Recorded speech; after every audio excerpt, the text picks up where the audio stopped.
Questão 5, Enem 2025, aplicação regular. Questão 107, prova amarela. Então vamos lá. Essa questão ela fala sobre as usinas nucleares ou termonucleares. Então o enunciado diz o seguinte: as usinas termonucleares são aquelas que produzem energia elétrica a partir da geração de energia térmica proveniente das reações nucleares. Por isso que chama o termo termonucleares, porque você tem a energia térmica que vem das reações nucleares. Normalmente, essas usinas funcionam por meio de dois circuitos, denominados circuito primário, o vaso de pressão, o pressurizador e bomba. Essa bomba é exatamente a bomba de bombeamento, tá?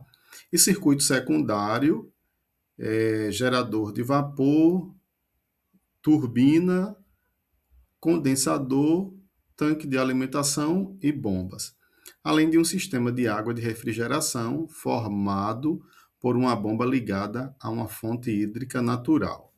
Então, se você observar na figura, você vai ver exatamente aonde está o reator, tá? Esse reator ele vai ser chamado aí de circuito primário. Essa água que fica em contato com o combustível nuclear passa pelo pressurizador e ela também passa em contato com o circuito secundário. Não contato direto, mas a água do circuito secundário, quando ela entra em contato com a tubulação do circuito primário, ela se transforma em vapor. O pressurizador, ele tem a função de manter a água ao estado líquido. Por quê? A gente sabe que a temperatura de ebulição da água é 100 graus Celsius. É o momento em que ela inicia essa transição do estado líquido para o estado de vapor.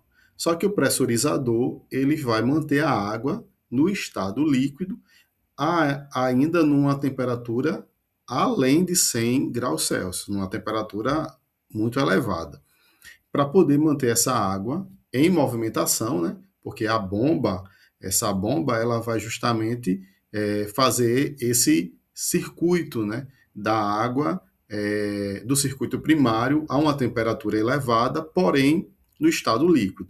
Quando a gente vai para o circuito secundário, a gente vai ver que essa água do circuito secundário ela tem uma bomba que, nesse caso, essa bomba, ela vai fazer a movimentação para entrar em contato com essa tubulação do circuito primário, ou seja, a tubulação, obviamente, ela vai ser metálica. Quando a água entra em contato, ela vai se transformar em vapor. O vapor ele vai agora em direção à turbina e essa turbina será movimentada pelo vapor da água. Então aí a gente vai ver que essa água ela está numa temperatura elevada, numa energia cinética muito alta e num potencial energético suficiente para gerar a movimentação da turbina, que são turbinas gigantescas. Quando essas movimentações acontecem na turbina, ocorre aí a geração da energia elétrica que vai para as torres de transmissão e aí ela é distribuída para a região que é abastecida pela usina nuclear. Só que aí tem uma água que ela vem lá digamos que é um reservatório, mas na verdade esse reservatório pode ser um lago, pode ser o mar. Então, essa água fria, ela passa em contato com a água do circuito secundário. Quando essa água do circuito secundário, na forma de vapor, ela passa pela turbina, ela entra em contato com o sistema de água de refrigeração. Então, a água condensa, porque ela está no estado de vapor, e quando ela entra em contato com a tubulação da água fria, ela condensa e volta para o tanque de água de alimentação. Só que essa água, quando entra em contato com o vapor, ela aquece. Então, ela volta para a torre de resfriamento e ela volta para o ecossistema aquático. O que é que pode acontecer? Essa água ela pode aumentar a sua temperatura. E aí, a partir daí, a gente vai entender o que é que isso pode ocasionar.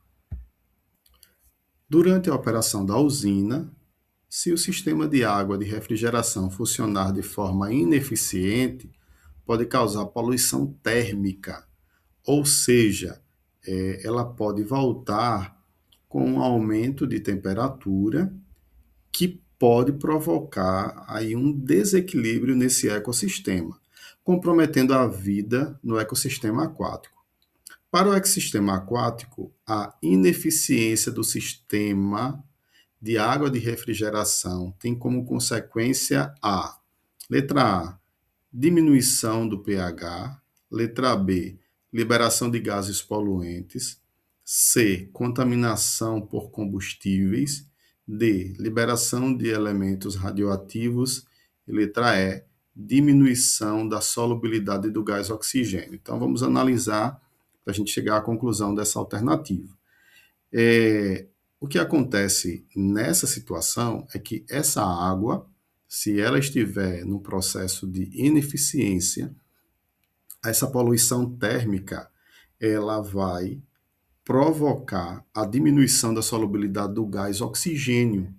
Ou seja, em águas mais quentes, com a temperatura mais elevada, o oxigênio tem dificuldade de manter a sua solubilidade, ou seja, de se manter diluído. Então, isso vai provocar a que o gás oxigênio ele vá se desprender dessa água.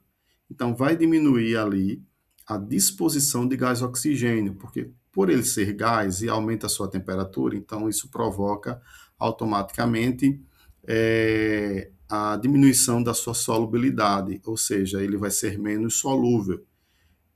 Nesse processo não há liberação de elementos radioativos, porque é lá do circuito primário, então não tem contato com essa água, não tem contaminação por combustíveis, não tem liberação de gases poluentes. Isso é um dos pontos positivos da usina nuclear, que não existe a liberação de gases poluentes e não ocorre a diminuição do pH por causa do aumento da temperatura. Então, a alternativa correta, letra E.